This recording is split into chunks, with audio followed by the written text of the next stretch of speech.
Bismillahirrahmanirrahim. Assalamualaikum warahmatullahi wabarakatuh. Apa khabar semua? Boleh kita mulakan? Okey, kalau dah bersedia, kita akan mulakan dengan Boleh. bacaan Al-Fatihah insya-Allah. Bismillahirrahmanirrahim. Alhamdulillahi rabbil alamin, arrahmanir rahim, maliki yaumiddin.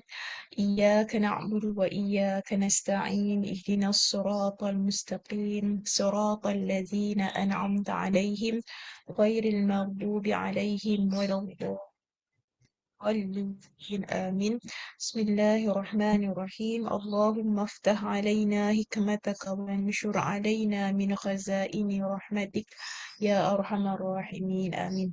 Okay, Alhamdulillah kita dah sampai ke hujung juzuk 2. Sikit lagi nak masuk juzuk 3.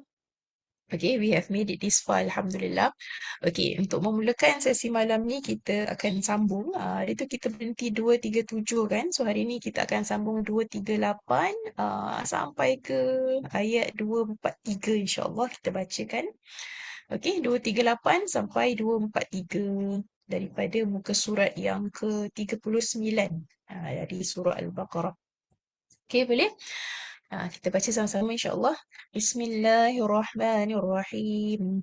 Hafizu ala salawati wassalatil wusta wa qumu lillahi qanitin. فإن خفتم فرجالا أو ركبانا فإذا أمنتم فاذكروا الله كما علمكم ما لم تكونوا تعلمون والذين يتوفون منكم ويذرون أزواجا وصية لأزواجهم متاعا إلى الحول غير إخراج فإن خرجن فلا جناح عليكم فيما فعلن في أنفسهن من معروف والله عزيز حكيم وللمطلقات متاع بالمعروف حقا على المتقين كذلك يبين الله لكم آياته لعلكم تعقلون ألم تر إلى الذين خرجوا من ديارهم وهم ألوف حذر الموت فقال لهم الله موتوا ثم أحياهم إن الله لذو فضل على الناس ولكن أكثر الناس لا يشكرون. Sadaqallahul Azim. Okey, kita berada di ayat 238 sampai 243 tadi kita baca. Okey, ini sambungan daripada minggu lepas. Minggu lepas, just to recap balik, dia berkenaan dengan talak kan. So, ada beberapa hukum talak. Sama ada talak tu berlaku pada mereka yang boleh rujuk balik ataupun yang tak boleh rujuk balik. Lepas tu, talak yang berlaku pada mereka yang baru berkahwin, belum ada hubungan suami isteri. Kemudian disebutkan tentang iddah. Iddah tu tempoh. Okay, kalau yang boleh rujuk balik tu tempoh untuk mereka rujuk balik. Kalau mereka yang kematian suami, so iddah tu adalah fasa yang mana dia perlu kirakan bersendiri, tak boleh menerima pokok pinangan. Tapi kalau iddah kematian tu adalah kalau ada yang berkenan dengan wanita tadi, dengan balu tadi, dia boleh bagi hint yang dia berkenan tapi tak boleh melamar dan menentukan pernikahan. Itu berkenaan iddah dan juga tentang falak tadi. Kemudian sekarang masuk kepada ayat berkenaan dengan solat. Persoalannya, kenapa tiba-tiba muncul ayat solat kat tengah-tengah ni? Sebelum ni kan kita cakap tentang falak kan, tahu muncul ayat solat. Kenapa agaknya? Dia macam, kalau sekali baca macam out of place sebab topik adalah berkenaan dengan hukum perkahwinan. Tahu-tahu kat tengah ni muncul ayat solat. Hafizu ala salawati wassalatil wusta. Okay, kita baca dia punya tafsir dulu lah. Ada siapa nak kongsikan tafsir dia 238? Peliharalah semua solat dan solat wusta dan laksanakanlah solat kerana Allah dengan khusyuk. Okay, dengan khusyuk. Qanitin tu khusyuk. Okay, so kat sini disebutkan jagalah semua solat. Terutama sekali solat yang pertengahan. Okay, so agak-agak solat pertengahan tu solat yang mana? Asar. Asar. Ya? Solat asar ke? Okey, solat asar betul kalau kita tengok dari segi tafsir, kalau anda buka tafsir Ibn Katsir pun banyak hadis yang sebut solat asar. Okey, selain daripada solat asar ada tak solat lain Subuh yang ke? juga dikenal ya subuh. Okey, majoriti dalam hadis menyebutkan solat asar tu solat pertengahan, tapi kalau anda kupas ada sesetengah tafsir kata dari pandangan siapa? Imam Imam Syafi'i, lepas tu Imam Malik pun menyebutkan solat wusta pun dikategorikan sebagai solat subuh juga. Tu solat subuh sebahagian daripada maksud solat wusta, solat asar pun menjadi sebahagian maksud solat wusta. So al-wusta tu maknanya yang pertengahan. So agak-agak kenapa asar dengan subuh ni pertengahan? So kalau kita nak nampak dia punya significance ataupun dia punya kaitan dengan pertengahan, kita bayangkan katalah kalau kita ukur hari tu daripada waktu siang permulaan hari daripada waktu siang. So kita ada subuh, zuhur, asar dan kita ada maghrib, kemudian kita ada isyak. Tapi kalau kita nak kira hari tu bermula daripada malam lepas maghrib, katalah ni bulan. So kita ada maghrib, isyak, subuh, zuhur, asar. Jadi yang jadi kat tengah-tengah ni, yang dikira sebagai tengah ni adalah waktu ni lah. Dua waktu ni, waktu asar dan waktu subuh. Kalau kira daripada waktu siang, hari tu bermula daripada siang, bermula daripada subuh, asar berada kat tengah. Kalau kira hari tu bermula daripada lepas maghrib, so subuh tu berada di tengah. Dan dua waktu ni lah dua waktu yang apa ni malaikat bertukar shift.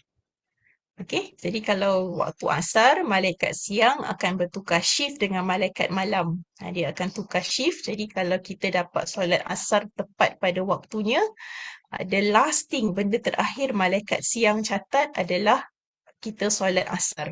Sebelum dia habis duty lah. Kemudian the first thing malaikat malam akan catat masa dia take over the duty, the first thing dia catat orang ni solat asar. Jadi kalau perkara terakhir yang dicatat dan perkara terawal yang dicatat adalah solat, maknanya jackpot lah hari tu. Okey, kemudian kalau waktu subuh pun sama, adalah pertukaran shift, malaikat malam akan bertukar shift dengan malaikat siang. So kalau kita solat subuh on time, ada last thing yang malaikat malam akan catat orang ni solat subuh dan the first thing malaikat siang akan catat adalah orang ni solat subuh. So kalau permulaan dan penghujung catatan tu adalah solat, dia adalah satu pahala yang besar lah. Tapi benda tu paling susah nak buat sebab cabaran dia banyak. Terutama sekali nafsu kita dan juga syaitan yang ada ni. Sebab kalau waktu subuh itulah waktu yang paling sedap tidur dan paling sihat nak bangun. Kalau asar pula itulah waktu paling sibuk sekali kita nak balik kerja. Dah balik kerja pula nak rush sana sini kan. Tu paling mencabar lah kalau nak solat tepat waktu. So ini saya pesan pada diri saya especially yang bercakap ni. Kalau tak boleh buat hari-hari, kita usahakanlah buat sekerap yang mungkin. Okay, subuh dengan asar. Baik, ada apa-apa nak kongsi bahagian tu? Tak ada? Okey, so kat sini Allah kata dan waqumu lillahi qanitin dan solatlah kamu dalam keadaan qanitin. Qanitin tu maknanya khusyuk lah. Maknanya kita fokus. Solat dalam keadaan fokus. Lepas tu dia sebut pula tentang solat wusta kan especially dan solat dalam keadaan fokus. Kenapa? Sebab dua solat ni dah lah kita sibuk terkejar-kejar. Kadang dalam keadaan kita sibuk tu kita tak fokus. Okey? Dan persoalannya kenapa ayat solat tengah-tengah dalam neighborhood tentang apa ni tentang talak kan sebelum ni tentang talak lepas ni pun tentang berkaitan dengan iddah masih lagi berkenaan dengan hukum kekeluargaan hukum perkahwinan tahu-tahu kat tengah ni ada ayat solat kenapa agaknya apa kaitan ayat solat ni dengan hukum kekeluargaan yang berkait dengan perkahwinan agak-agak apa dia punya logic behind susunannya.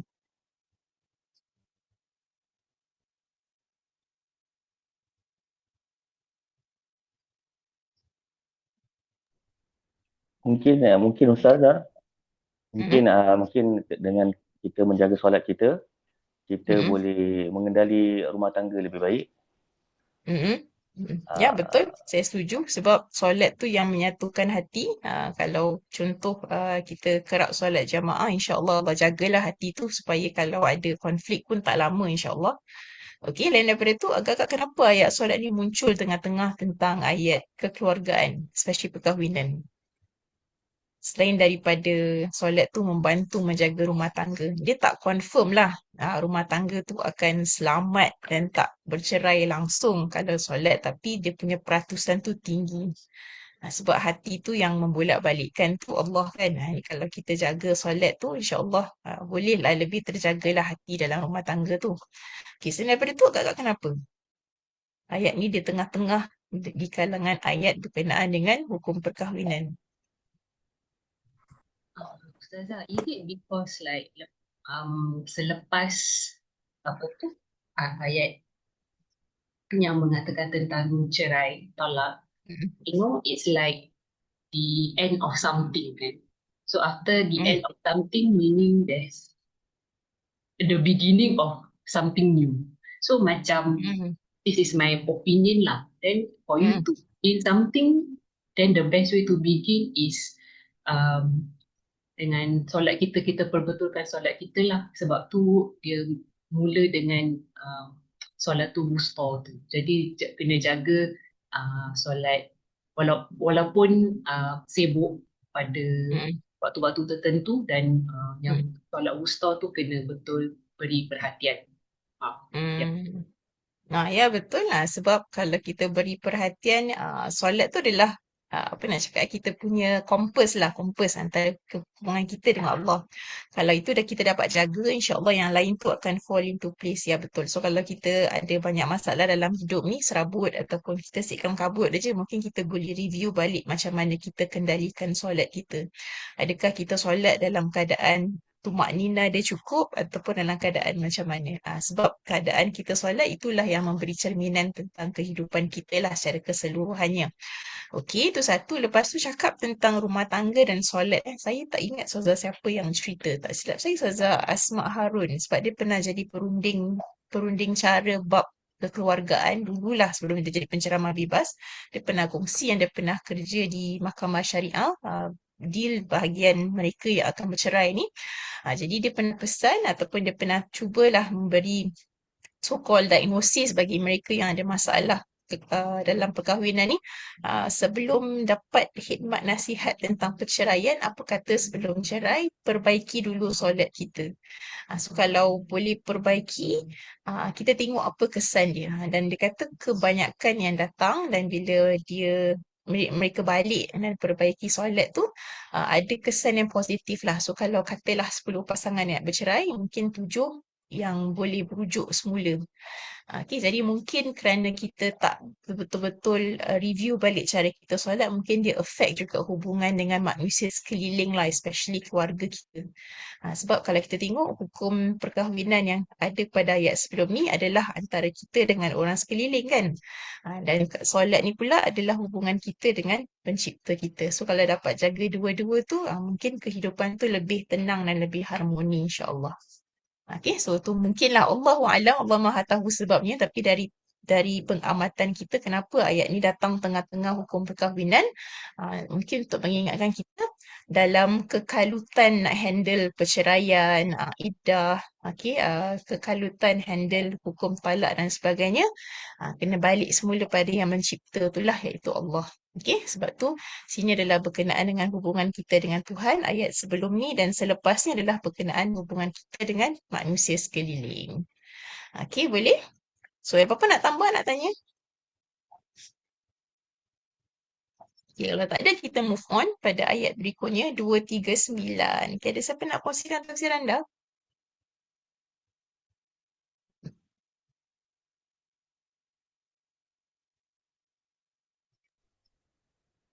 Jika kamu Pak takut, Ilhaf tu. Hmm. jika kamu takut ada bahaya, solatlah sambil berjalan kaki atau Hmm. berkenderaan. Kemudian apabila Hmm. telah aman, selamat, maka ingatlah Allah, solatlah sebagaimana dia telah mengajarkan kepadamu apa yang tidak kamu ketahui. Okey, baik, terima kasih. So, ni dia bercakap tentang solat dalam keadaan perjalanan ataupun dalam keadaan kita tak dapat mencari tempat yang selamat yang kita boleh duduk secara statik. Ni boleh digunakan hukum ni juga kalau kita solat dalam keadaan musafir dalam kapal terbang ataupun apa-apa kenderaan lah yang mana kita tak boleh berhenti. So, boleh solat dalam perjalanan tersebut. Okey, dan ayat ni pun ada sedikit kaitan dengan ayat dalam surah An-Nisa. Saya kongsikan surah An-Nisa, dia ayat yang ke 102.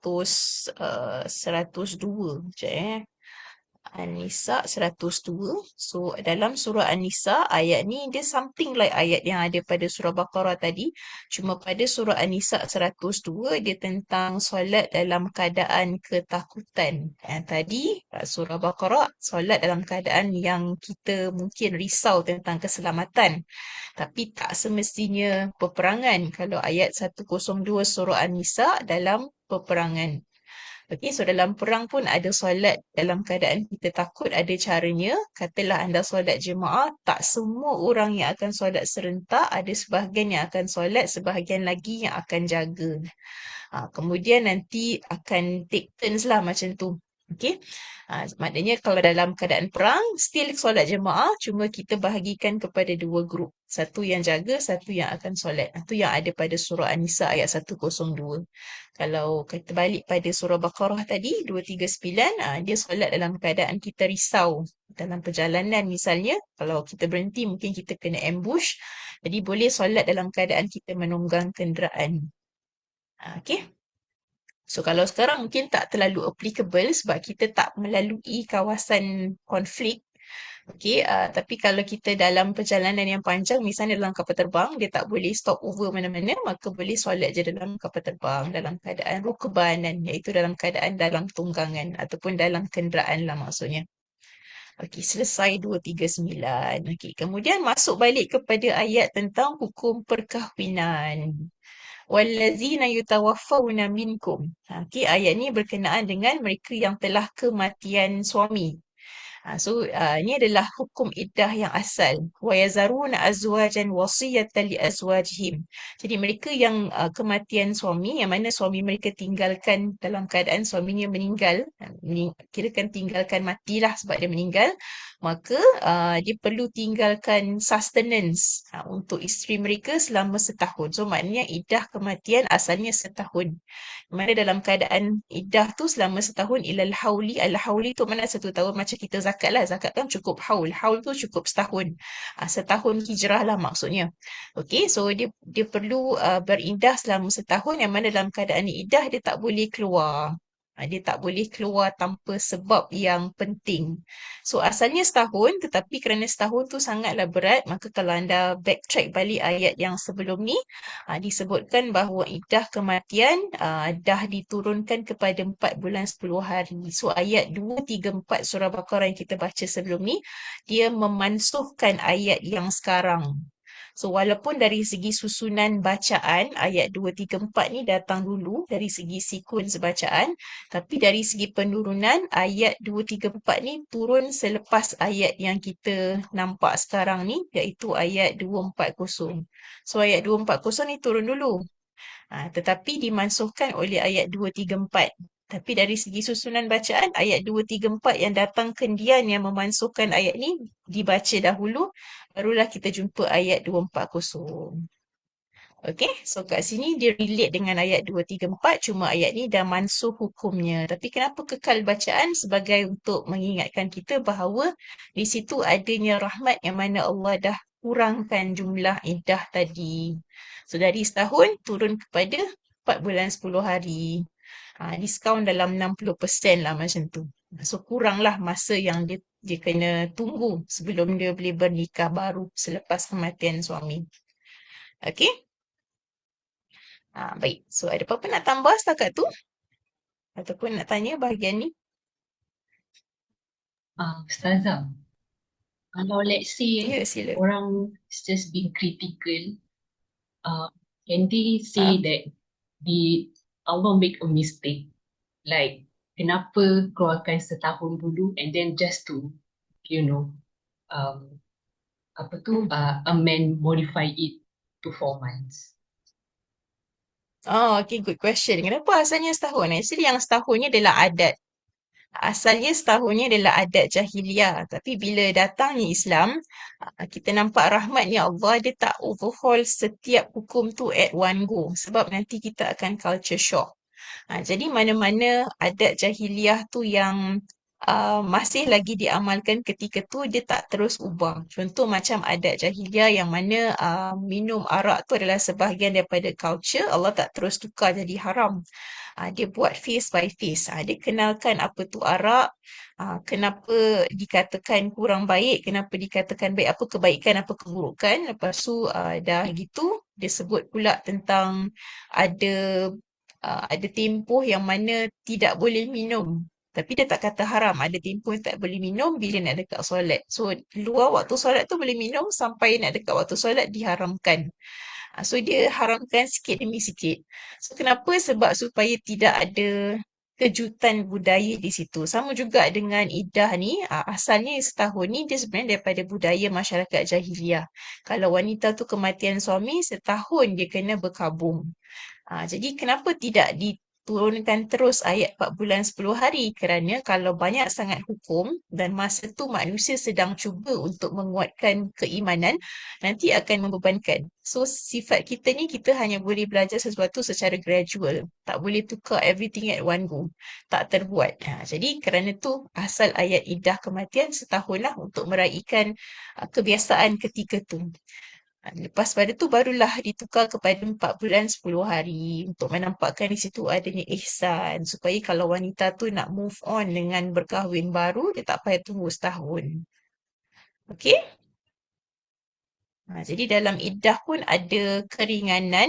Dia tak boleh keluar sebenarnya tapi kalau ada urusan yang penting yang tiada siapa yang dia boleh minta tolong, tak ada siapa yang dia boleh wakilkan, antaranya macam bekerja dan mencari nafkah misalnya, maka dibolehkan.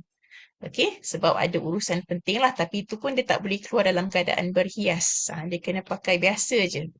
Okey, dan akhirnya sekali Allah sebutkan kat sini, Wallahu Azizun Hakim. Allah tu maha berkuasa lagi maha bijaksana. So kalau kita nak kata salah, taklah. Sebab Allah tu maha bijaksana. Dia tak terus mansuhkan iddah 1 tahun ni. Dia bagi tempoh dahulu, barulah dia mansuhkan dengan menurunkan tempohnya. Okey, boleh? Okey, seterusnya ayat 241, 242. Silakan sesiapa? 241. Ya, Well, go for sorry. one. Okay. Kepada wanita-wanita yang diceraikan, hendaklah diberikan oleh suaminya mut'ah menurut yang makruh Mm. sebagai sesuatu kewajipan bagi orang yang bertakwa. Okey, 242. 242 kan. Demikian Allah menerangkan kepadamu ayat-ayatnya, hukum-hukumnya kepada kamu memahaminya. Okey, la'allakum ta'qilun. Semoga kamu Ta'qilun. berfikir dan merenunglah maksudnya. Okey, so maknanya bila ayat 242 ni dia sebagai penutup untuk ayat berkenaan dengan hukum perkahwinan. So kalau anda tengok 241, disebutkan bagi mereka yang telah diceraikan, hendaklah diberikan mata'. Mata' tu jamak ataupun plural untuk mut'ah. So kat situ ada mut'ah. Mut'ah tu maknanya hadiah lah. So kalau selepas perceraian tu berlaku, so isteri tu diberikan some form of hadiah ataupun token dan hadiah tu jumlah tu dikira tak silap saya atas berapa tahun perkahwinan tu lah. Dan dilihat juga kemampuan suami untuk berikan berapa. Dan diberikan mut'ah ataupun hadiah tu dengan ma'ruf. Dengan ma'ruf tu maknanya dikira dinilaikan berapa lama dia telah berkahwin dengan lelaki ni. Barulah ditaksirkan berapa jumlah yang hendak dibayar sebagai hadiah. Kenapa? Supaya satu untuk memberikan something for the lady to start with selepas perkahwinan tu dah dibubarkan. Satu lagi supaya mengurangkan permusuhan antara keduanya. Sebab kalau dah bercerai ni can be ugly sometimes. So untuk mengurangkan sedikit konflik tu, maka dua-dua pihak tu sebelum berpisah ada so-called ada pemberian hadiah di situ sebagai menghargai wanita tadi kerana berkahwin dengan lelaki ni. Dan supaya mengurangkanlah potensi untuk konflik. Tapi itu pun ada jugalah yang ugly divorce kan. Tapi kerana adanya pemberian hadiah ni kurang sikit lah. Okey, haqqan 'alal muttaqin, sebagai satu hak ketentuan bagi mereka yang bertakwa. Okey. Tu bahagian talak. Jadi selesai ayat ni, selesailah ayat berkenaan dengan talak tadi, dan Allah sudahkan dengan begitulah Allah menerangkan hukum-hukumnya ataupun ayat-ayatnya. Semoga kamu berfikir. Jadi maknanya dalam bercerai itu pun ada dia punya implikasi, maka sebelum berlaku perceraian tu fikirkanlah supaya tidak berlaku apa-apa masalah selepas pada tu. Dan perceraian ni diterangkan secara detail. Kenapa? Sebab kesan dia besar. Dia bukan hanya pada pasangan tetapi akan ada tempias pada anak-anak especially. Dan juga kadang-kadang keluarga pun akan terlibat sama. So sebab tu kena berfikir sebelum bertindak. Okey, selesai. Jadi bila habis ayat ni, masuk kepada makhraj seterusnya, hukum hakam untuk kita selaku umat pertengahan. Kan kalau kita backtrack balik ayat 143, Allah kata ummatan wasatan. Allah sifatkan kita sebagai umat pertengahan kan. Jadi lepas pada ummatan wasatan tu, ayat ummatan wasatan selepas pada ayat 143, dia sebutkan tentang hukum hakam berkenaan dengan syariat kita. Okey, habis 242 ni dah selesai tentang syariat kita. Lepas tu masuk balik kepada ayat cerita. Balik kepada kisah berkenaan dengan zaman Bani Israel, zaman Nabi Musa dan selepasnya. Okey, so kalau anda nampak, kalau kita tengok sekali imbas, kita nampak macam bertabur cerita dalam surah Baqarah. Tapi kalau untuk senang faham, anda bayangkan cerita tu, kalau kita nak piece together, anda bayangkan macam anda nak susun beads untuk buat satu necklace. Katalah macam rantai kan. Sekejap saya cuba drawkan. Okey, katalah ni adalah rantai ataupun tasbih lah. Okey, so katalah tasbih, dia ada bahagian yang paling tengah tu kan, ada beads yang tengah-tengah tu. Okey, so ni tengah-tengah. Nanti dia ada penghubung kan. Katalah rantai ataupun tasbih, kat hujung ni dia ada cut off dia. So katalah cut off tu adalah permulaan rantai ataupun tasbih tu. Permulaan untuk surah Baqarah, anda nampak Allah sebut tentang ayat berkenaan dengan keimanan. Okey. Nanti kalau anda tengok di hujung surah Baqarah, di sebelah sana, dekat on the other end, Allah sebut juga tentang keimanan. Tu yang surah Baqarah berakhir dengan amanar rasul. Awal surah Baqarah Allah sebut tentang orang yang beriman kan. Antara ciri orang yang beriman adalah beriman pada benda-benda yang ghaib. Tu pada awal surah Baqarah. Di akhir surah Baqarah dia tutup dengan iman juga. Tu yang akhir dia ada ayat amanar rasul. Lepas tu kalau kita tengok di awal surah Baqarah, sebelah kanan ni anda ibaratkan macam di sebelah, kirakan first half dengan second half. So tengah-tengah tu adalah ayat berkenaan dengan ummatan wasatan. So ummatan wasatan tu anda boleh bayangkan kalau rantai tu dia macam dia punya pendant lah. So pendant kat tengah adalah ummatan wasatan. So dalam surah Baqarah di tengah-tengah tu ummatan wasatan. So sebelum ummatan wasatan tu adalah ayat yang kita boleh sebut sebagai first half. Selepas ummatan wasatan adalah ayat yang kita boleh sebut sebagai second half. So pada first half anda nampak di permulaan Baqarah Allah sebut tentang iman. So ciri orang beriman adalah beriman pada Allah, malaikatnya, benda-benda ghaib tu yang kita nampak pada first 5 ayat surah Baqarah. Pada akhir ayat surah Baqarah ada tentang amanar rasul. So permulaan tentang iman, penutup pun tentang iman. So maknanya kalau rantai ataupun tasbih, sebelah kanan dengan kiri kena match. Dia punya beats tu kena match. So maknanya ayat awal first half dengan second half match. First half start dengan iman, second half ends with iman. Okey, lepas tu pada awal surah Baqarah Allah sebutkan juga tentang tentang kaum yang sebelum kita, iaitu tentang Bani Israel. Okey, tentang Bani Israel. Nanti kita nampak pada akhir Baqarah balik semula kepada cerita Bani Israel. Okey, Bani Israel ada pada akhir. So kita dah masuk balik kepada akhir Baqarah, masuk pada akhir Baqarah ni kita akan jumpa balik cerita Bani Israel. Okey, kemudian awal Baqarah Allah ada sebut tentang Nabi Adam. So apa kesalahan Nabi Adam sampai dia tersingkir dari syurga adalah berkenaan dengan sifat tamak. Kenapa sifat tamak? Sebab Nabi Adam ada semua yang ada kat syurga ni. Dia boleh makan apa saja. Tapi dia still terpergi kepada satu pokok yang terlarang. So macam itulah kita punya karakter sebagai manusia. Allah dah bagi semua. Allah bagi boundary sikit aja. Tak boleh ambil benda ni sebab benda ni haram. Tapi still ada manusia yang akan cuba juga ambil. Sebab apa? Sebab ada sifat tamak. Okey, jadi Nabi Adam kesilapannya ataupun sebagai bayangan untuk kita, kesilapan kita sebagai manusia yang kita sering terbuat adalah kita jatuh kepada sifat tamak. So pada awal Baqarah disebutkan tentang Nabi Adam dan juga kesilapan sebab tamak. Di akhir Baqarah anda akan nampak Allah sebutkan tentang kita kena infak. Kita kena infak dan kita kena elak daripada riba, kena elak daripada hutang yang tidak dibayar misalnya. So apa-apa berkenaan dengan harta, tentang infak, tentang hutang, tentang jual beli, tentang riba disebut pada akhir Baqarah. Sama macam Nabi Adam dah diberikan harta sebanyak syurga tu, tapi dia terpergi kat pokok tu, maka untuk merawat sifat tamak yang ada pada diri manusia adalah dengan infak dan dengan kita elakkan daripada terjerumus dengan riba dalam kita mencari harta lah. So awal Baqarah tentang ketamakan, akhir Baqarah disebut tentang merawat sifat tamak tadi. Okey, dengan apa? Dengan infak dan sebagainya. Okey, so akhir Baqarah ya betul Tuan Rashid, ada tentang money matters. Tu antara benda yang boleh membuatkan manusia ditamak. Dan kenapa banyak peperangan pun sebab tamak. Nakkan harta di tempat orang.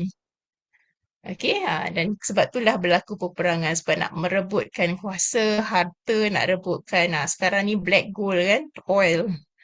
Okey, so tu antara sebab-sebab yang menyebabkan manusia berperang sebab sifat tamak lah. Okey, apa lagi?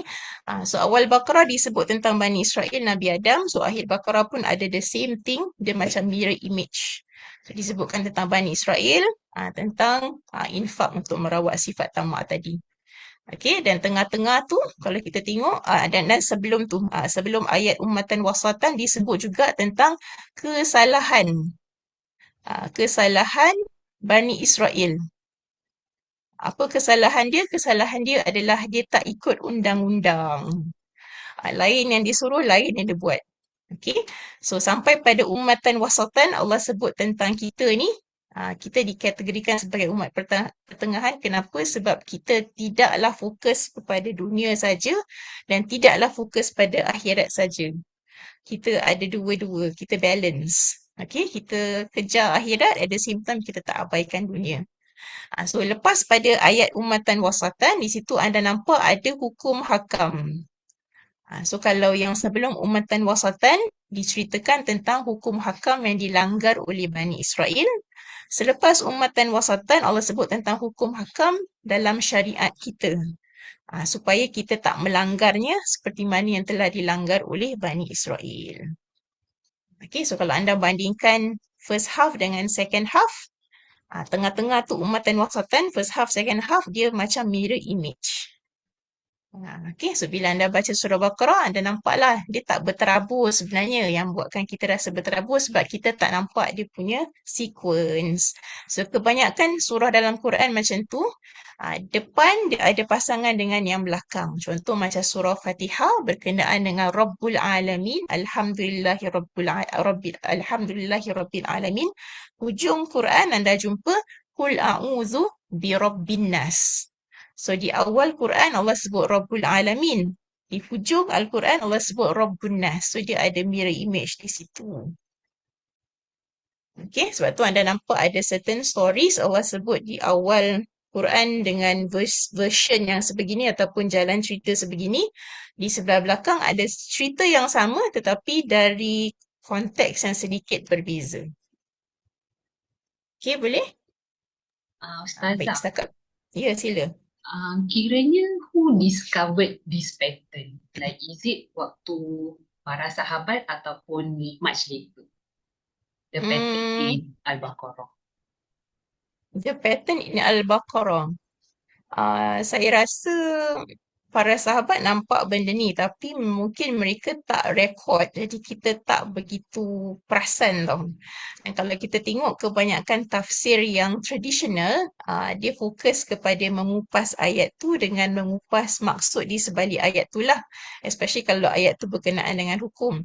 Tapi I think kajian tadabbur ni lebih mendapat liputan meluas sekarang-sekarang ni. Sebab kalau sebelum ni mungkin generasi yang lebih awal tu mereka nampak dia punya layout maybe because they understand the language better. Tapi later part kalau kita tengok zaman kita dan mungkin zaman contemporary, we can say as contemporary, lebih banyak kajian tu untuk kita faham dia punya significance of the sequence of the ayat in the Quran. Especially bila kita kena attack dengan Western scholars yang kata Quran kamu ni bersepah ayatnya. So takkanlah dia bersepah kan? Sebab dia disusun macam tu mesti ada sebab. So bila dikaji, oh dia tak bersepah. Cuma sequence dia lebih seperti beats. So satu surah tu ibarat satu necklace lah. Dan kita kena tahu ayat tu belongs to which neighborhood. So ada setengah bahagian tu bercakap tentang hukum kekeluargaan. So lepas pada that neighborhood, bila masuk cerita baru, dia adalah berkenaan kisah yang baru. So it's another component already. Okay, jadi kalau kita kaji the Quran, as in kalau kita duduk dan kita tengok tafsir dan kita tengok perjalanan ayat pun kita akan nampak ini dah masuk cerita yang baru. Sebab tadi kalau anda perhatikan ayat yang awal tadi berkenaan dengan hukum perkahwinan, lepas tu masuk pada alam tarah, dia dah masuk cerita yang baru. Maknanya dah selesailah the previous neighborhood. Now we are entering into a new neighborhood yang berkenaan dengan cerita sejarah semula. Mungkin kalau anda ambil surah-surah pendek ke apa kan ataupun surah yang tak berapa panjang, anda boleh tengok ada punya sequence ayat tu macam mana. So you can see, surah ni cakap tentang apa. Okay, boleh? Okay, setakat tu apa nak tambah, nak tanya? Okay, so kalau tak ada, kita masuk pada ayat 2. Ada soalan. Ya, sila. Soalan pasal ayat yang sebelum ni, pasal muta'ah tu kan. Jadi pembayaran muta'ah tu dia selepas nafkah iddah. Dan waktu iddah kan masih ada harus dibayar nafkah kan. Dan lepas tu ia dinamakan muta'ah.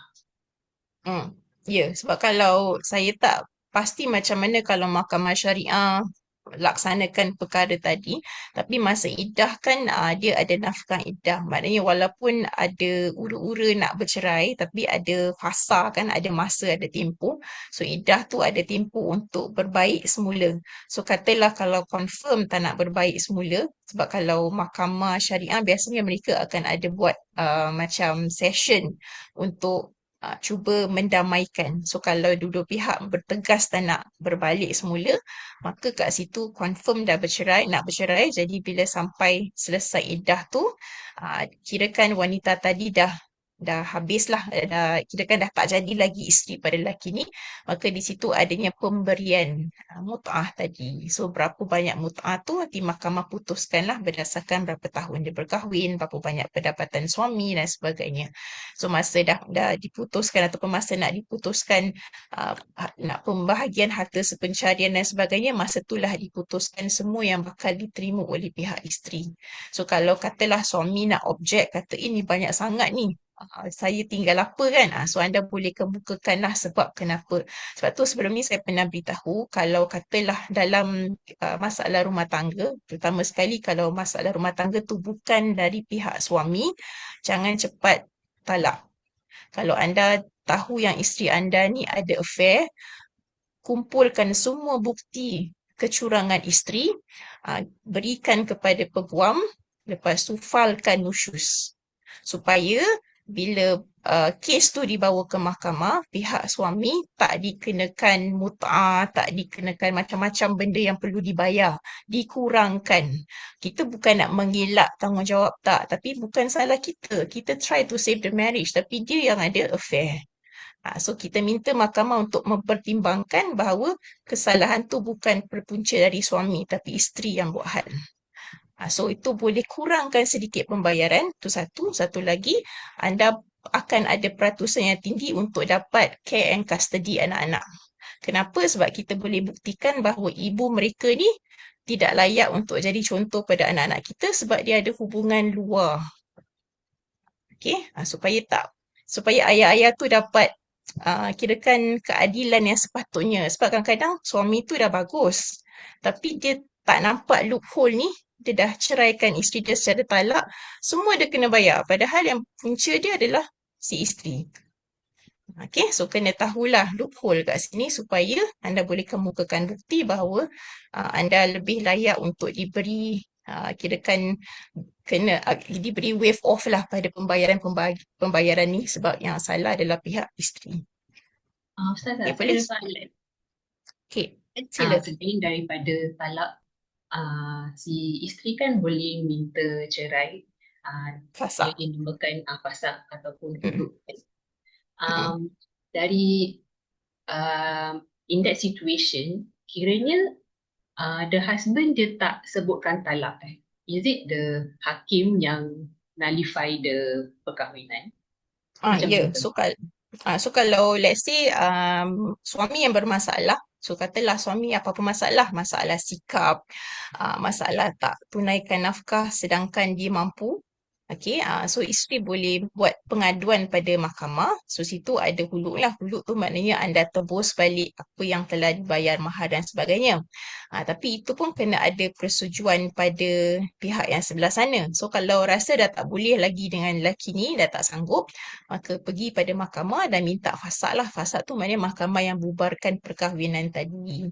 So mahkamah akan tengok apa sebabnya. Okay, selalunya sebelum bercerai, saya tak pasti yang sekarang macam mana, tapi biasanya mereka akan cuba tengoklah kalau ada boleh didamaikan. Kalau tak boleh, katalah suami ni memang abusive misalnya, ada police report yang dia pernah cederakan isteri, maka kat situ boleh dibubarkan perkahwinan sebab lelaki ni bermasalah. Okay, so kat situ nama dia fasakh. So dua-dua pihak tu boleh end the marriage kalau mereka dah tak sanggup. Sebab perkahwinan ni bukannya sesuatu yang kita mesti die-die habiskan sampai ke akhir hayat. Tak. Kalau dah tak boleh, maka situ ada jalan keluar. Dia berbeza dengan agama Katolik dia tak boleh cerai. Tu yang ada kes pula orang-orang yang Philippines lah saya pernah dengar, dia beragama Katolik, dia convert to Islam, kahwin dengan lelaki Melayu Singapore untuk escape from her previous marriage. So kalau nak kahwin dengan orang luar negara ni pun kena buat due diligence juga kenapa dia nak kahwin dengan kita, ada ulterior motive ke tak. So kena hati-hati.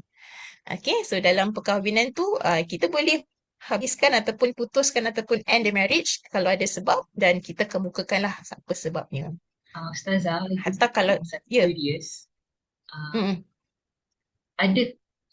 Saya rasa dalam pemikiran saya adanya perbezaan dari segi pembahagian harta dan juga custody.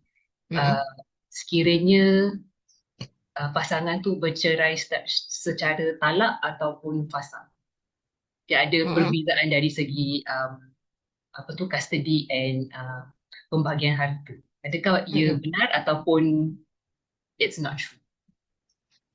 Itu saya tak boleh nak ulas lebih sebab kalau kita tengok berkenaan dengan perceraian di Singapura mahkamah syariah is one portion dari segi hubungan itulah suami isteri tadi, tapi dari segi pembahagian contoh macam maintenance bulanan, okey, lepas tu anak-anak ni duduk dengan siapa, lepas tu arrangement yang lain-lain berkenaan dengan anak-anak, especially yang tentukan tu adalah mahkamah keluarga, so family court yang tentukan. Bila masuk family court, mahkamah syariah dah tak ada kuasa kat situ. So family court yang take over. Jadi bila family court take over, yang sebelum ni, yang setahu saya kebanyakan rungutan dari pihak bapa-bapa lah. Dia tak ada tindakan terhadap si ibu kalau dia tak dapat tengok anak. Itu rungutan kebanyakan ayah. So katalah ayah tu diberi masa untuk seminggu sekali, setiap minggu tu 1 hari dia dapat full tengok anak dia, bawa anak dia ke mana-mana. Tapi bila sampai hari tu si ibu tu kasih macam alasan lah, oh kita ada kematian lah, kita ada tu ada ni. So bapa tak dapat tengok. Jadi bila ayah mengadu pada pihak mahkamah keluarga, tak ada tindakan as in hukuman tau. Jadi mak tu macam terlepas. So bila dibawa perbincangan pun tak ada apa-apa hukuman pada si ibu. So macam benda tu berulang. Tapi kalau pihak bapa pula, kalau you culas maintenance, siap lah. Mesti kena panggil, silap boleh masuk jail. Tu yang jadi berat sebelah. Lepas tu kalau di mahkamah keluarga, dia punya nama tu pun dah berat sebelah. Women's Charter. Jadi bila lelaki mengadu, dia rasa macam helpless. Kita mengadu tapi there's nothing that can be done against the mother. So mak tu macam buat bodoh je lah. Tapi sekarang ni baru saya dengar ura-ura nak tukar jadi family charter, but I don't know sejauh mana mereka dah rombak. Jadi kalau kita nak kata ada ketidakadilan pembahagian dan sebagainya, mungkin kena tanya pihak mahkamah keluarga kenapa. Sebab yang tentukan ni adalah mahkamah keluarga. Itu yang kalau anda pergi family court, very ugly. Tak payahlah kerja kat court. Kita tak stres jadi stres. Sebab masalah orang. Okay, so itulah sebabnya kenapa ramai yang mengeluh. Okay, ada apa-apa nak kongsi ataupun nak tanya ke apa? Saya nak tanya, kalau yang fasik ni, Hmm. kalau let's say suami dia tak buat hal lah, dia tak ada salah, Hmm. tapi isteri dia pergi ke mahkamah, dia kata dia nak bercerai, Hmm. pasal contoh je dia tak ada hati ke apa, so boleh Hmm. terjadi tak? Hakim boleh perceraian tu boleh terjadi tak? Yang setahu saya kalau betul dia tak nak dan okay, suami tu tak salah tapi dia tak boleh lah katalah Nak bayar, macam dah tak ada hati. So boleh terjadi, boleh dikirakan boleh diakhirkan perkahwinan tu sebab isteri yang minta. Okay. Tapi that's why kalau dalam rumah tangga ni kita kena selalu belajar the art of communication. Kalau ada kursus-kursus rumah tangga selepas dah kahwin ni, anda belajarlah tentang psikologi, tentang sikap manusia. Sebab manusia ni sama ada isteri atau suami, manusia lah lelaki atau perempuan dalam setiap fasa kehidupan tu dia akan berubah. Dia akan ada perubahan. Contoh kalau masa baru kahwin, semuanya okey. Sebab kita tak ada banyak benda nak fikir. Kita masih berdua. Tapi bila dah ada anak-anak, dah ada tanggungjawab ekstra, kadang sikap tu berubah. Kadang isteri jadi cepat marah sebab dia penat. Ataupun suami jadi cepat stres sebab banyak dia kena ada 2-3 kerja nak sara. So kat situ kena ada so-called macam kita kena bercakap lah selalu. Kadang yang tiba-tiba jadi masalah satu pihak tu dah tak nak perkahwinan tu diteruskan sebab mungkin ada masalah yang kecil-kecil ni tidak di-address. So dia jadi macam barah tau. Dia tersimpan dan lama dia dah tawar hati. Especially kalau jumpa dengan orang yang lebih baik kat luar. So hati-hati dengan term lunch husband, lunch wife. So kalau ada masalah, jangan cerita dengan opposite gender di luar perkahwinan anda. Itu pun boleh menyebabkan retak dalam rumah tangga. Jadi kalau balik pada soalan tadi, kalau isteri minta fasakh, mahkamah kalau tengok valid lah sebabnya kerana dia dah tak ada hati, boleh terjadi perceraian tadi. So bagi lelaki macam mana, kalau orang dah tak nak, kita rida je lah. Mungkin Allah nak ganti dengan lebih baik, kita tak tahu. Sama juga dengan perempuan, kalau pasangan anda dah tak nak, dah cuba save the marriage, tak apalah, kita keluarlah, kita tak boleh paksa dia untuk stay apa. Kalau dia stay pun dia tak suka kita, no point. Kita nak kahwin mawaddah warahmah. Bukan sekadar kita je beria. Kalau dia tak nak, tak apalah. Bye-bye je lah. Okay. Macam mana kita terpaksa rida sebab kita dah usaha. Okay. Ada apa-apa nak tanya? Tambah? So ada yang sebut takut tukar nama jadi I accumulate. Oh, macam mana tu accumulate? You're talking about ni apa women charter tukar di family charter yang mungkin Allah Alam harapnya the new term tu new changes in the rules lah harapnya insyaAllah. Okey, selesai. Masuk pada ayat 243. Silakan sesiapa alam tara ilal ladzina kharaju.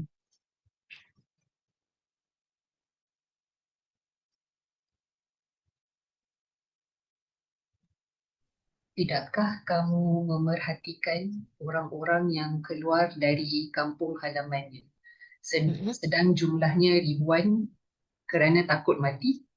Lalu Allah berfirman kepada mereka, matilah kamu. Kemudian Allah menghidupkan mereka. Sesungguhnya Allah memberikan kurnia kepada manusia, tetapi kebanyakan manusia tidak bersyukur.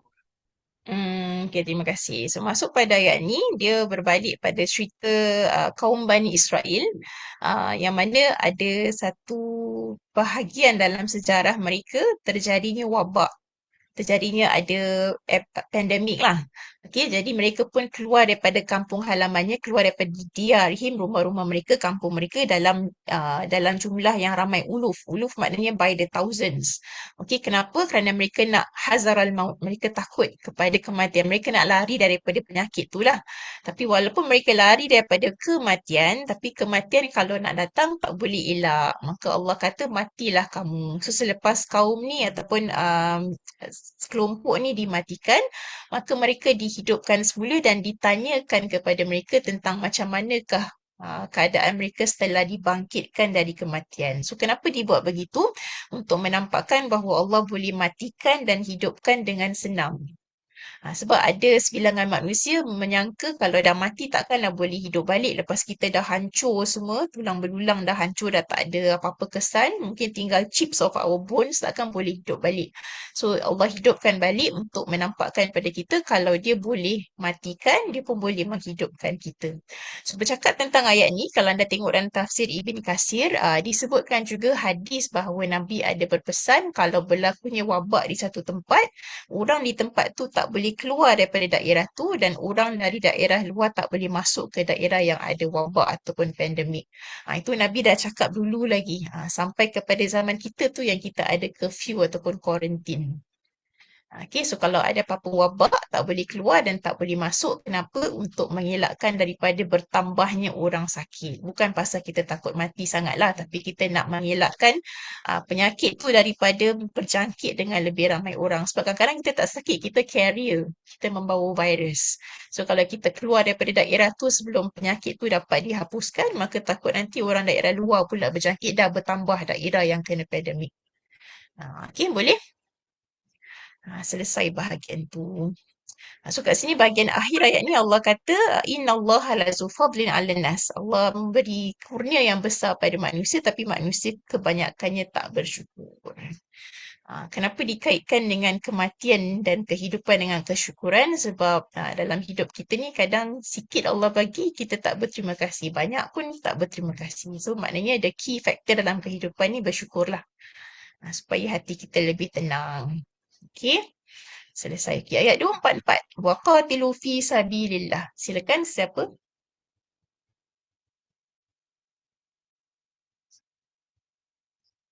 Dan berperanglah kamu sekalian di jalan Allah Mhm. dan ketahuilah sesungguhnya Allah Maha mendengar lagi Maha mengetahui.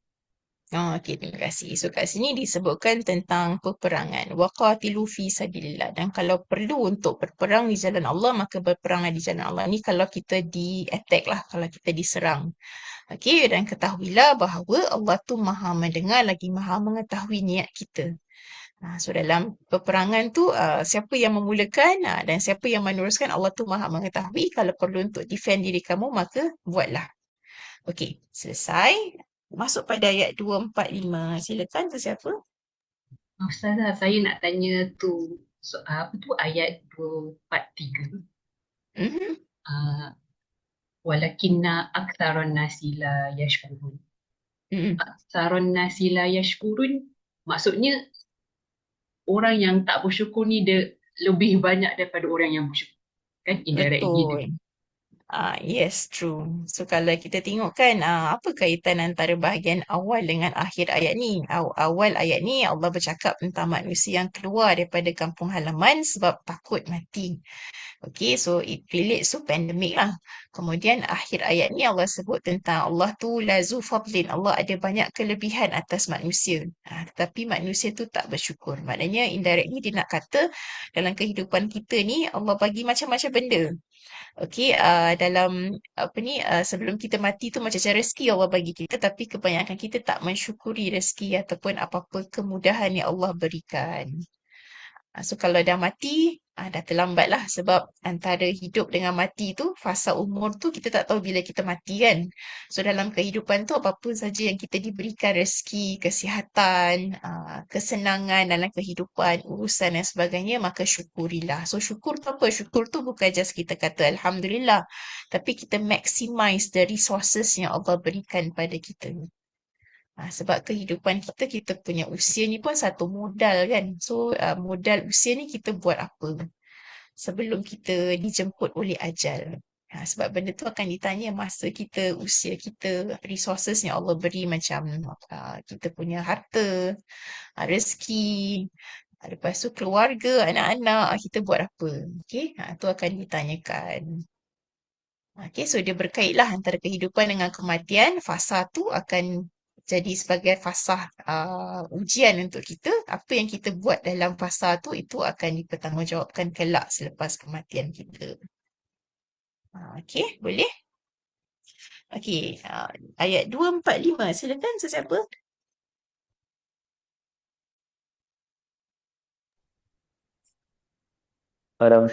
Barang siapa meminjamkan Allah dengan pinjam yang baik, maka Allah melipat gandakan ganti kepadanya dengan banyak.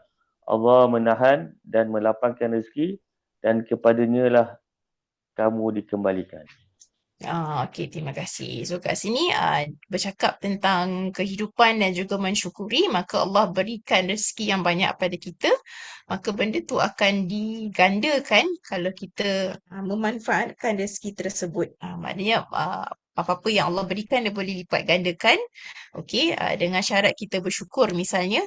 Dan Allah sebut kat situ wallahu yaqbidu wa yabsutu wa ilaihi turja'un. Dia boleh menyempitkan dan melapangkan. So maknanya kelebihan, kekurangan rezeki tu adalah ujian untuk kita. Untuk dia lihat macam mana kita perform. Kalau diberi rezeki yang banyak, kita buat apa? Kalau rezeki tu kurang dalam keadaan kesempitan, kita mengeluh banyak ke kita lebih bersyukur banyak? Macam tu. Okey, dan kat sini ada perkataan ni waya bersutu. Dia ada huruf sin kat atas. Lepas tu ada sod kat bawah. Jadi kita nak baca macam mana? Nak baca sin ke baca sod?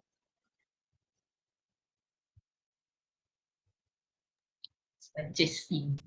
Baca sin. So kalau ada sin kat atas ni, kita baca dengan sin. Sebab tu kalau Quran ni ada colour macam ni, sod tu dia jadi grey. Untuk menampakkan yang kita baca dengan huruf sin. Okey, selesai. Kita sambung sikit lagi. Apa Ya? hukum dia? Apa hukum dia maksudnya? Yang sin tu ada spesifik term. Sin kecil. Kalau dari segi kiraat yang kat sini dibaca dengan sin, tapi mungkin ada kiraat lain baca dengan sod. Tapi kat sini kalau anda nampak sin yang kat atas kan, maknanya dalam bacaan Hafs, kita baca dengan bacaan Hafs, kita baca dengan tipis lah, kita tak baca tebal, kita baca sin. Sebab tu dia letakkan tanda sin ni menampakkan bahawa untuk perkataan ni, sod tu tidak dibaca dengan sin, dibaca dengan tipis, waya bersuku. Tapi masih considered betul walaupun dibaca dengan sod tebal. Dia makna dia sama, cuma dari segi sebutan aja. Sama juga kalau anda buka surah Fatihah kan, perkataan sirat. Dalam bacaan Hafs kita baca dengan sod. Ihdinas sirata. Sod tebal. Tapi kalau anda baca bacaan Kunbul daripada riwayat Ibn Kasir, dia baca dengan sin. Ihdinas sirata. Sama tak? Makna dia samalah. Sirat maknanya jalan. Sirat pun maknanya jalan. Sama juga dengan ni. Kalau ada bacaan dengan sod pun maknanya sama. Cuma cara sebut aja lain. Satu lagi kalau perkataan sirat ada bacaan yang ishmam. Dibaca ihdinas zirata. Bunyi lain tapi maksud sama. Maksud dia jalan. Okay, so dia berkenaan dengan cara sebutan. Itu yang jadi perbahasan orang-orang yang the Western scholars lah. Mereka kata Quran ni banyak variation sebab ada banyak cara baca, banyak cara sebutan. Actually itu bukan variation, itu hanyalah sebutan berdasarkan dialect. Tapi maksud dia sama. Kalau variation maknanya totally different meaning. Variation ni kan maknanya different types. Tapi ni cuma sebut aja kedengaran lain tapi maksud dia sama. It's still the same word. Okey, dia bukan variation. Qiraat tu lebih kepada untuk memudahkan sebab tak semua manusia boleh sebut benda yang sama dengan cara yang sama. Okey, boleh? Okey, diam tak diam dah 1 jam . Kita sambung sikit lagi. Okey, so terus pada ayat yang ke-246. Alam tara ilal mala'i min bani Israel. So dah nampak kan? Dah masuk bahagian ni adalah sambungan cerita tentang Bani Israel. Kenapa? Kerana dia mirror image kepada awal surah Baqarah yang sebelum ni kita baca. Permulaan surah Baqarah tentang Bani Israel. So nak dekat akhir Baqarah pun masuk balik kepada Bani Israel. So ini adalah berkenaan dengan Bani Israel yang selepas Nabi Musa. Yang awal surah Baqarah adalah Bani Israel yang berkait dengan Nabi Musa. So ini adalah berkenaan dengan keturunan Bani Israel yang datang selepas pada kaum Nabi Musa. Okey, yang awal surah Baqarah kita jumpa nenek moyang dia. Yang ini kita jumpa cucu cicit dia. So kat situ Mim ba'di Musa maknanya ada Nabi yang datang selepas Nabi Musa. So kalau anda tengok tafsir ada yang sebut Nabi Yusha. Yusha tu kalau dalam Kristian dia sebut Joshua.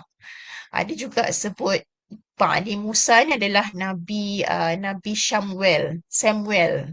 So it's either Nabi Joshua atau Nabi Yusha ataupun Nabi Samuel. Tu Nabi yang datang selepas Nabi Musa alaihissalam.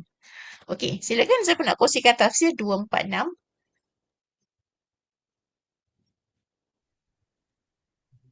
Tidakkah kamu perhatikan para pemuka Nabi Bani Israel setelah Musa wafat ketika mereka berkata kepada seorang Nabi mereka, angkatlah seorang raja untuk kami, nescaya kami berperang di jalan Allah. Nabi mereka menjawab, jangan-jangan jika diwajibkan atasmu berperang, kamu tidak akan berperang juga. Mereka menjawab, mengapa kami tidak akan berperang di jalan Allah? Sedangkan kami telah diusir dari kampung halaman kami dan dipisahkan dari anak-anak kami. Tetapi ketika perang itu diwajibkan atas mereka, mereka berpaling, kecuali sebahagian kecil daripada mereka. Dan Allah adalah Maha Mengetahui orang-orang yang zalim. Okey, terima kasih. So cerita ni adalah cerita cucu cicit keturunan dari selepas pada umat Nabi Musa. So sama ada Nabi Joshua ataupun Nabi Samuel lah. So pada masa tu mereka diusir. So kalau kita tengok kisah Bani Israel ni selalu kena halau. Kenapa kena halau? Sebab memang orang tak suka dia bermasalah. Okey, jadi mereka kata kerana mereka ni dihalau, mereka nak sokong macam tuntut bela lah. Dia nak berperang untuk membela nasib kaum mereka kononnya. Jadi mereka bercakap pada Nabi ketika tu, nama Nabi tu tak disebut dalam ayat ni. Kenapa? Sebab dia bukan Nabi yang 25 yang kita wajib beriman. Okey, so antara ada yang kata Nabi Joshua ataupun Yusha, ada kata Nabi Samuel. Mana-manalah. Tu lebih kurang dalam latar timeline antara dua Nabi tadi.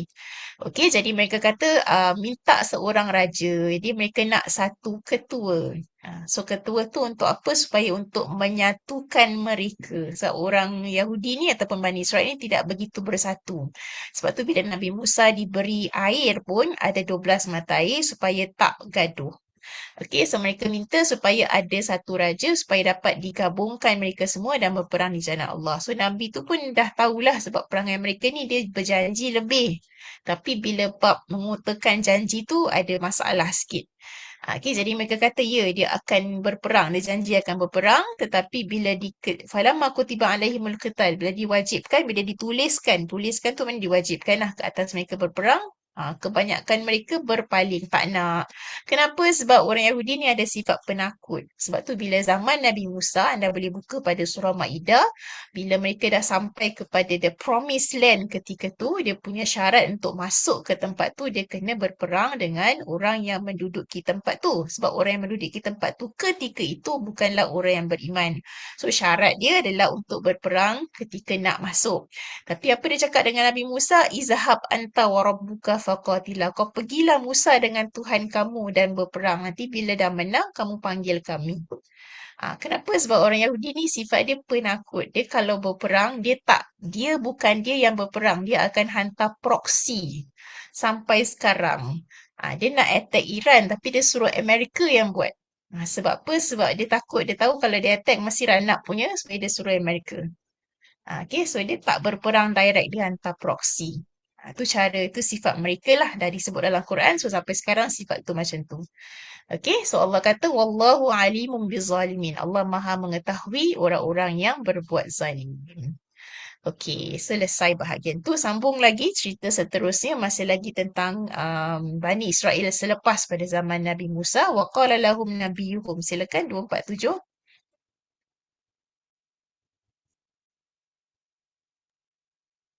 Dan Nabi mereka berkata kepada mereka, sesungguhnya Allah telah mengangkat Talut menjadi raja.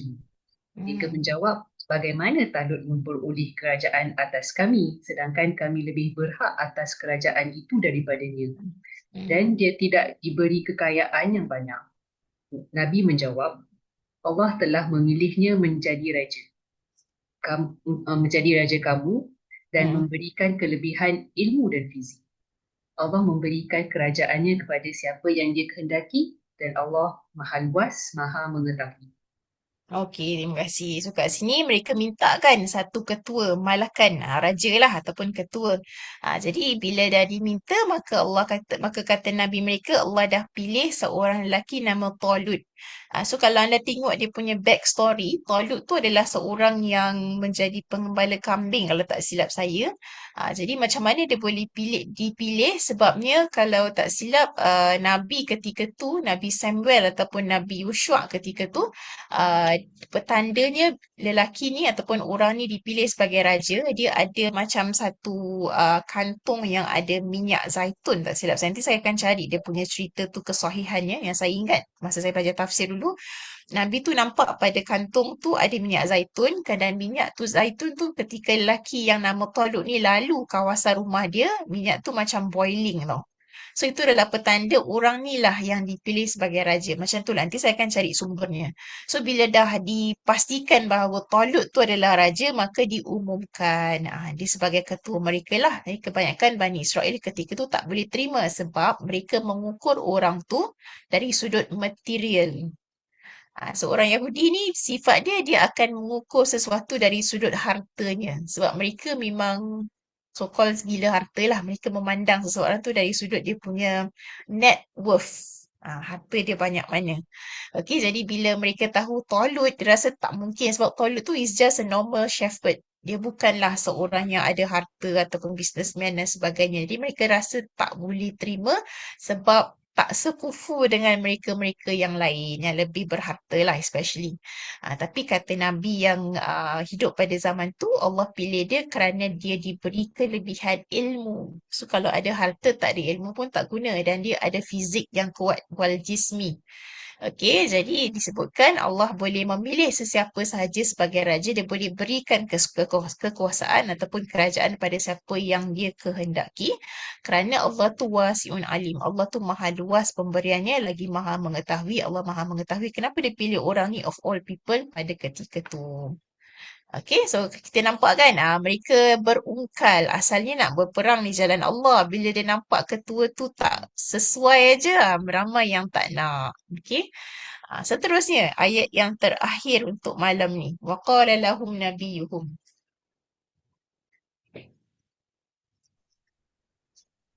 Dan Nabi mereka berkata kepada mereka, sesungguhnya tanda-tanda kerajaannya ialah datangnya tabut kepadamu yang di dalamnya terdapat ketenangan daripada Tuhanmu dan sisa peninggalan keluarga Musa dan keluarga Harun yang dibawa oleh malaikat. Sesungguhnya pada yang demikian itu terdapat tanda kebesaran Allah bagimu jika kamu orang beriman. Okay, terima kasih. So kat sini kata Nabi mereka lagi antara tanda lain bahawa orang ni lah raja yang Allah pilih adalah akan dibawakan. Dia akan membawakan kepada kamu tabut. Tabut tu macam satu kotak gitu tau. Kalau dari segi bahasa Bible-nya ataupun bahasa terjemahan bahasa Inggerisnya disebut sebagai Ark of Covenant. Ark of Covenant. So kotak tu pada kepercayaan orang Bani Israel, kalau ada pada mereka ketika berperang, dia macam barakah. akan membawa pada kemenangan, kemudahan. So sebab tu disebut at-tabutu fihi sakinah, Ark of Covenant yang dalamnya ada ketenangan daripada Tuhanmu. Kenapa? Sebab dalam kotak tu dia ada baqiyah. Baqiyah tu maknanya peninggalan daripada Nabi Musa dan Nabi Harun. So kalau peninggalan Nabi Musa tu apa? Tongkat dia lah. So Ark of Covenant tu ada tongkat Nabi Musa dan sebahagian peninggalan Nabi Harun. Yang mana benda tu sebenarnya hilang tau ketika tu. Tapi untuk menampakkan bahawa Talut lah raja yang sebenarnya, kotak tu dijumpai semula. So kenapa dijumpai? Sebab dibawa semula oleh para malaikat. Dipulangkanlah pada mereka. Okay, so itu sebagai petanda kuat bahawa inilah orang yang sebenarnya Allah pilih, Talut tadi. Inna fi dzalika la ayatan lakum in kuntum mu'minin. Tanda Ark of Covenant tu dah ada depan mata kamu adalah sebagai tanda yang kuat. Orang ni lah yang Allah pilih dan kamu boleh berjihad di jalan Allah kalau kamu betul-betul beriman. Dan Ark of Covenant tu tak dijumpai sekarang ni, tak tahu ke mana.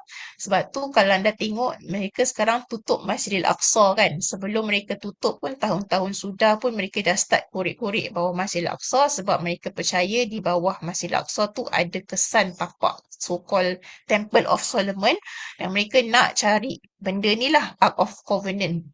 Sebab dia rasa benda tu terperangkap ataupun terjatuh ke ataupun tertimbus di bawah tu. Sampai sekarang Masjid Al-Aqsa ditutup. Okey, sebab tu kalau boleh lah, kalau ada peperangan dah tak tegang lagi akan datang, kalau boleh datanglah selalu ke Masjid Al-Aqsa. Sebab kalau kita tinggalkan Al-Aqsa, dikuatiri lagi lah mereka nak buat macam-macam pada Masjid Al-Aqsa. Sebab Masjid Al-Aqsa adalah masjid yang ketiga kita dan juga dia adalah tanah wakaf yang kita patut jaga sebenarnya. Tapi masalahnya dah dikuasai pihak Zionis, nak masuk tu susah. Okay, so kenapa mereka beria sangat nak Masjid Al-Aqsa? Sebab nak cari ni lah at-tabutu fihi sakinah. Sebab pada mereka kalau dia ada Ark of Covenant, dia akan lawan siapa pun ataupun dia mentadbir mana-mana tempat pun dia akan ada kuasa lah kononnya. Okay, itu sebabnya. Baik, ada apa-apa nak tanya, nak tambah setakat tu? Jadi kalau kita tengok sifat Bani Israel dalam Quran, macam itulah sifat mereka sekarang. Dia tak berubah. Daripada moyang sampai cucu cicit sampai yang oneng-oneng yang bawah ni pun sama je lah. Jadi apa yang Quran cerita, reflection pada apa yang berlaku pada zaman kita. Cuma nama watak tu berbeza. Kalau dulu ada watak Fir'aun, kalau sekarang setan Yahoo. Macam itulah lebih kurang. Watak sama, nama watak lebih bertukar. Itu je lah. Okey, baik. Ada apa-apa nak tambah setakat tu? Nanti insyaAllah kita akan sambung cerita Talut ni pada bahagian minggu depan insyaAllah.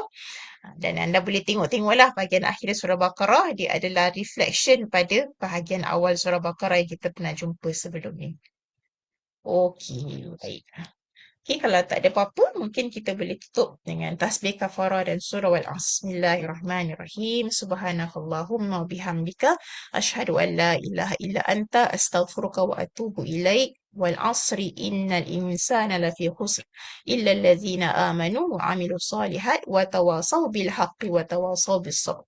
Wa sallallahu ala sayyidina Muhammadin wa ala alihi wa sahbihi wa sallam. Walhamdulillahi rabbil alamin. Okay, Assalamualaikum warahmatullahi wabarakatuh.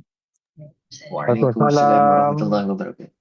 Terima kasih Ustazah. Selamat Hari Sama-sama. Raya. Ya, selamat Hari Raya. Terima kasih Ustazah. Ya, sama.